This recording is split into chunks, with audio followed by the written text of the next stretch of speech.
Okay, my name is Michael. I'm Kenyan. I'm a digital marketer at INTRA-AFRICAN group. Good. Welcome to Afrika Tuungane, bro. Yeah, my name is Robert. I'm half Nubian, half Kenyan, and I'm a digital marketer. Well, karibuni Afrika Tuungane. This is Africa Month. We are talking about issues to do with Africa, trying to find solutions to intergenerational problems in Africa.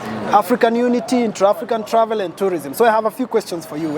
So we start with you, bro. Yeah. So if today you're given a chance to choose one African country to travel as a tourist, which country are you going to? I think I'll go for Namibia, Botswana, because they are growing at a very high rate. The resources that have been found in the recent time, yeah, they show that they have a lot of potential.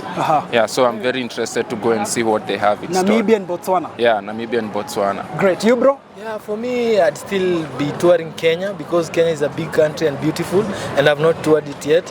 And after that, I think I'd do Tanzania because of the cultural difference they have, and they have maintained their culture throughout. So those are my countries. Great. Talk to us about that one African country that you guys don't know much about. Maybe just the name. Yeah. But you have a lot of interest in that country. Given a chance, you'd want to learn more, exploit. Which is that country for you? Chad, definitely Chad. Yes. I don't even know the president. I don't even know their capital city. I've never seen anyone from Chad on social media. So I am very, very interested, and it's very conspicuous of it. Because I don't think any Kenyan knows about Chad. They just know it's in Africa, but they don't know like they are not participative in African issues. Correct. Yeah. You, bro? Seychelles. Shelly. I don't know even if it's in Africa, but they say it's in Africa. The same, I don't know anything about it. Yeah, so I say Seychelles.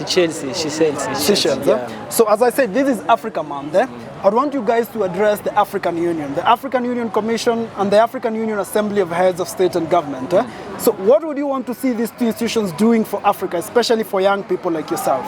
Okay. Address them directly. Okay, I'd like the African Union to stand up for itself independently, because I think we still depend on international organizations such as the UN. Like, they make the decisions on behalf of us, and we are the ones who own Africa. We are the ones who run Africa. We are the ones who originate from Africa. So all the decision making and all the funding should come from us. I think we should take more initiative to drive Africa forward, other than depending on other agencies and organizations. Great. Ungetaka viongozi wa Afrika wafanyie Afrika nini ndugu? Sana ningependa viongozi wa Afrika mfocus na kuendelesha Kiswahili Afrika. Kiswahili ni lugha ya Afrika na mnafaa mkikuze, and also you should also work on our heritage. Like Afrika watu wanajua Kizungu. Right now I'm communicating in English, lakini Kiswahili watu wakitambui, watu hata hawajui walitoka wapi, unaona? So I think they should rather focus more on Africa and its culture. Yeah. So on that very important note, my brother, about Kiswahili. So one of the mission of Afrika Tuungane, we are actually petitioning the African Union Assembly of Heads of State and Government to have Kiswahili introduced across all levels of education in Africa, in a bid to have it as a common language. Ndio tuache kutumia lugha za kikoloni, Kizungu, Kifaransa, Kireno. You see, there are people who speak even Spanish in Africa, the people in Equatorial Guinea. So, Jay, do you guys support me in this mission to petition the AU to have Kiswahili as the language that will unite all Africans? Yeah, I think it makes sense, because if I'm not wrong, Kiswahili is it's either the 7th or 6th most spoken language in the world. Yeah. So it makes sense when it's incorporated in that way. Even if I'm speaking English, Kiswahili inafaa itukuzwe na inafaa ikuzwe. Asante sana. Ndugu, address about Kiswahili. Ningesema hivyo, na ningesisitiza kwa Kiswahili kwanza, na niweke kiradidi na marudizi ya kuwa kwamba Kiswahili ukiangalia kama Tanzania, nchi jirani, hadi hesabu wanafanya kwa Kiswahili, hadi chemistry, unaona? Lakini wao wengine, nchi zingine kama Kenya, wanapenda sana lugha ya nje. So let's remove that colonial mind and let's start embracing our own. Yeah. Asante sana. So one last question, talk to us about one thing you like about Kenyans, your fellow Kenyans, yenye mngetaka wa Afrika wengine waige. Something you like about Kenyans you'd want other Africans to emulate.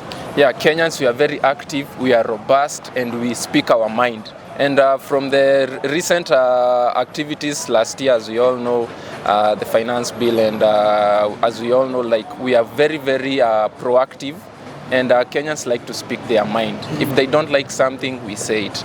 If we embrace an initiative, we appreciate. So Kenyans are very outspoken, and that is one thing that makes Kenya to stand out in Africa. Great. Asante. Yeah, so ningependa kusema waige tu ile ufanyakazi ya Wakenya. Unaona Wakenya ni wafanyakazi, wanapiga kazi kwa nguvu na wanafanya kazi kwa roho safi. Also waangalie ile roho yenye Wakenya wako nayo. If you look at all the countries in Africa, Kenya peke yake ndo tumekaribisha any other wanaitwa aje ya foreigners kutoka nje, Burundi, Rwanda, wa Tanzania, wote wako Kenya na wanafanya biashara vizuri, lakini unapata Mkenya akienda hizo nchi zingine anapata tatizo. So wakuwe na hiyo roho kama ya Wakenya.